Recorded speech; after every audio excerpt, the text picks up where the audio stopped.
Hola, bienvenido a C de Ciencia. Y en el año 2000, el Premio Nobel de Química Paul Crutzen propuso la creación de una nueva era geológica llamada Antropoceno, definiéndose como la época en la que los humanos hemos realizado impactos sobre el planeta que, además de ser muy considerables, perdurarán durante millones de años.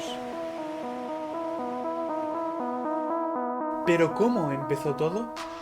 La Tierra tiene una edad de aproximadamente 4.600 millones de años, y esta es una fotografía de unos estromatolitos de la formación Sieg, Estados Unidos. Los estromatolitos son unas estructuras creadas por cianobacterias y son muy comunes en el registro fósil y siguen existiendo en la actualidad. Lo destacable de esa fotografía es que se trata del fósil más antiguo encontrado jamás, y por ende de las señales de vida más antiguas que existen. Datan de aproximadamente hace 3.500 millones de años y vivieron poco después de que viviese Luca, el último antepasado común universal, es decir, el microorganismo del cual se cree que todos los seres vivos de la Tierra descendemos. Durante su existencia, la Tierra ha experimentado cambios geológicos que han condicionado drásticamente la vida. La mayor extinción jamás ocurrida en la Tierra, llamada la Gran Mortandad, que acabó con el 96% de las especies existentes, aunque aún no se saben todas las causas, ocurrió a finales del Pérmico cuando todos los continentes se fusionaron y formaron Pangea, lo que hizo que la cantidad de zonas costeras se redujese drásticamente. Esto redujo considerablemente los climas húmedos en el planeta, lo que se cree que influyó muy negativamente en el desarrollo de la vida. Acabó hasta con los trilobites, que llevaban 300 millones de años en la Tierra. Pero la deriva continental no siempre ha sido igual de dañina. Como dijo Bill Bryson en su libro Una breve historia de casi todo, el hecho de que hace 3 millones de años se cerrase el Istmo de Panamá hizo muy probablemente que ahora tú puedas estar viendo este vídeo. El hecho de que se cerrase el istmo hizo que la corriente que comunicaba el Atlántico con el Pacífico se cerrara, haciendo que el clima alrededor del mundo cambiase bastante. Uno de los efectos más devastadores fue una gran desecación de toda África, lo que hizo que los monos se tuvieran que bajar de los árboles y empezaran a vivir en las nuevas sabanas en formación. Y aquí es donde empieza nuestra historia. Las pruebas de que somos parientes de los monos son irrefutables, y de hecho el bonobo tiene el 98% de su ADN idéntico al nuestro, lo que hace que estén más emparentados con nosotros que con los gorilas. Pero para poder determinar el momento en el que empieza nuestra historia, primero debemos considerar en qué momento el ser humano pasó a ser ser humano. Es decir, podemos definir anatómicamente un momento en el que unos individuos tuvieron las características propias de nuestra especie. Sin embargo, el límite no está nada claro, dado que el comportamiento humano no apareció al mismo momento en que apareció el ser humano anatómicamente moderno. De hecho, a lo largo de la historia se han descubierto muchas subespecies de Homo sapiens que se parecen muchísimo a nosotros, pero que no manifiestan nuestros comportamientos modernos. Es decir, se han encontrado muchísimas subespecies de Homo sapiens que son anatómicamente modernas. En todo caso, resulta complicado definir a la especie humana y cuándo empezó, dado que los restos anatómicamente modernos son mucho más antiguos de lo que lo son los restos de comportamiento moderno. En todo caso, los restos más antiguos de Homo sapiens son los de Homo 1, llamados hombres de Kibis, encontrados en Etiopía con una edad de 195.000 años. Sin embargo, la evidencia más antigua de comportamiento moderno son las de Pinnacle Point, Sudáfrica, con 165.000 años. Es decir, que en este pequeño intervalo de 30.000 años se pasó del hombre únicamente anatómicamente moderno al hombre moderno, que hoy conocemos como Homo sapiens sapiens. Sin embargo, dentro del género Homo, nuestro género, han existido otras especies. Actualmente se consideran 14 y están todas extintas menos una, la nuestra. Dos de ellas destacan por el hecho de que se extinguieron hace muy poco. Son el Homo neanderthalensis y el Homo floresiensis. Los Homo floresiensis eran pequeños homínidos que medían aproximadamente 1 metro de estatura y pesaban 25 kilos. Vivieron en una isla de Indonesia y se extinguieron hace tan solo 12.000 años. Los restos se encontraron en 2003 y causaron una auténtica revolución, dado que si estos restos se habían encontrado en esa isla, podría ser que en otra isla hubiera otros restos de otra especie de Homo, e incluso en una isla más inexplorada podría haber incluso una otra especie de Homo viviendo aún. En cuanto al hombre de Neandertal, se trataba de una especie de homínido un poco más bajo que los humanos, pero de compostura fuerte y robusta. Algo destacable de los neandertales era su capacidad craneal, que era ligeramente superior a la nuestra. Los últimos reductos de neandertales, datados de hace unos 28.000 años, se encontraron en el sur de la península ibérica. Los neandertales y el ser humano convivimos durante muchísimos años, pero solo uno de ellos se salvó de la extinción. Las causas aún no están claras, pero una de las teorías que gana más apoyo es el hecho de que los humanos cometimos nuestro primer genocidio exterminando a los neandertales. Puede que ellos fueran más inteligentes, pero nuestra agresividad y violencia hicieron que se extinguieran, pero a la vez nos salvaron de la extinción. Las mitocondrias son los orgánulos celulares responsables de suministrar energía en las células animales.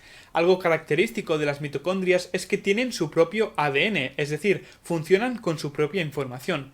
Además, siempre son heredadas de tu madre, es decir, tú tienes el mismo ADN mitocondrial que tu madre y que tu abuela y que su madre, y así hasta prácticamente el infinito. De hecho, no llegaríamos hasta el infinito, porque esto permitió rastrear la Eva mitocondrial, que fue una mujer africana que en la evolución humana correspondería al ancestro común más reciente femenino que poseía las mitocondrias de las cuales descienden todas las poblaciones humanas actuales. La Eva mitocondrial es, metafóricamente, una bisabuela que todos compartimos, pero no es la única bisabuela de la que descendemos, pues esto hubiera hecho inviable genéticamente la especie, como en los casos de especies amenazadas. Al trazar con mecanismos genéticos los árboles genealógicos de las diversas poblaciones que habitan el planeta, se van encontrando ramas coincidentes en las diferentes poblaciones, hasta que en cierto momento en todas ellas se encuentra una rama común, pudiendo trazar los viajes que hicieron los seres humanos desde su aparición. La expansión del hombre por el mundo no empezó hasta hace 50.000 años, terminando hace 12.000 años, cuando ya nos encontrábamos en casi todas las zonas libres de hielo del planeta. Y luego llegaron las civilizaciones. La primera y más antigua civilización es la Sumeria, que apareció hace 7.000 años, 2.000 años antes de que apareciera la civilización egipcia. Pero si lo ponemos en perspectiva, el ser humano apareció hace 200.000 años.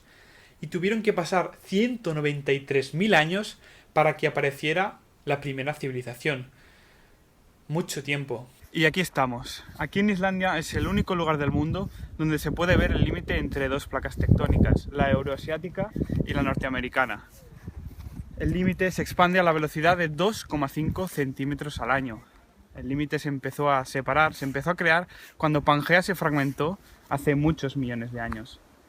Lo importante de esta valle es que durante la existencia de los seres humanos, el límite solo se ha expandido aproximadamente unos 5 kilómetros, que es la distancia que vemos aquí. Durante la Edad Antigua surgieron muchísimas civilizaciones, y ninguna de ellas ha perdurado hasta el día de hoy, y muchas de ellas lucharon entre sí. Algunas perdieron, otras ganaron, pero ¿por qué fueron los europeos quienes conquistaron América? ¿Y no fueron los imperios precolombinos quienes conquistaron Europa? Hay varios motivos. En Eurasia, algunas de las principales culturas agrícolas, Mesopotamia, Antiguo Egipto y China, surgieron en las cuencas de grandes ríos, y los primeros estados importantes estuvieron ligados a la construcción cooperativa a gran escala de grandes obras hidráulicas. Esto contrasta con el desarrollo agrícola y de los primeros estados en América, que en general no estuvieron ligados a las grandes cuencas fluviales. Eurasia, además, es un continente cuya dimensión principal va de este a oeste, y esto permitía que los desarrollos tecnológicos en una cierta latitud generalmente se difundieran a grandes distancias sobre la misma latitud, al existir climas similares. En cambio, en América el clima varía de manera importante al extenderse de norte a sur, por lo que las adaptaciones particulares de pueblos en ciertas latitudes podían no ser útiles para los pueblos de otra latitud diferente. Otro factor destacable es el de los desastres naturales. En Europa, por ejemplo, el clima es mucho más benigno, otra vez gracias a la corriente del Golfo, mientras que en América hay un clima más extremo, como por ejemplo la existencia del fenómeno del Niño. La geología también es muy diferente. Europa tiene muchos menos volcanes y terremotos si los comparamos con América. Así pues, todos estos factores hicieron que fueran los europeos quienes conquistasen América y la mayor parte del mundo. Luego vino la Revolución Industrial, que representa solo el 0,12% de toda la historia de la humanidad. Es poquísimo, pero durante este tiempo el ser humano ha sido capaz, en solo 200 años, de incrementar su población de 1.000 millones a 6.000 millones.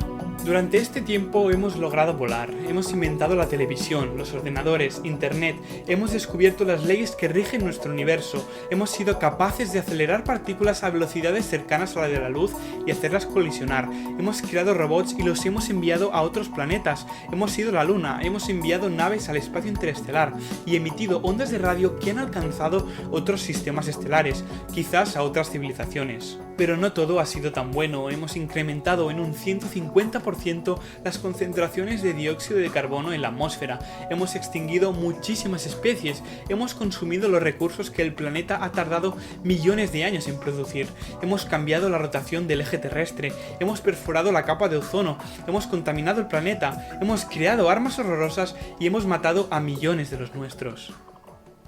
Los seres humanos tendemos a sentirnos mal por todo lo malo que hemos hecho a lo largo de nuestra existencia, pero realmente los principales perjudicados somos nosotros. La vida va a seguir su curso con o sin humanos. Hasta cierto punto, se calcula que la Tierra va a seguir siendo capaz de sustentar vida durante los próximos 500 millones de años. Pasado ese tiempo, la creciente luminosidad del Sol extinguirá la biosfera. Puede que en ese momento los seres humanos hayamos sido capaces de convivir con otras especies. Puede que en ese momento los seres humanos hayamos sido capaces de ser autosuficientes y de evitar nuestra extinción. Puede que en ese momento los seres humanos hayamos llegado a otros planetas o incluso a otras galaxias. Pero en ese momento no seguiremos siendo humanos. Quiero decir, la evolución va a seguir su curso.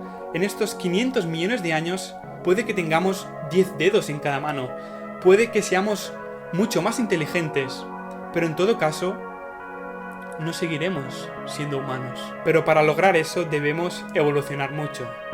Evolucionar socialmente. Puede que en el pasado la violencia y la agresividad nos permitieran salvarnos de la extinción, pero ahora amenazan con destruirnos. El mayor enemigo del ser humano es el ser humano. Si queremos vivir un poco más de lo poco que hemos vivido, debemos cambiar mucho, porque hemos vivido una pequeñísima fracción de toda la historia de este planeta. Si los 4.600 millones de años que representa la historia de la Tierra se representan en esta regla, nuestra existencia solo representa una pequeñísima fibra de nylon. Muchas gracias por ver el vídeo y adiós.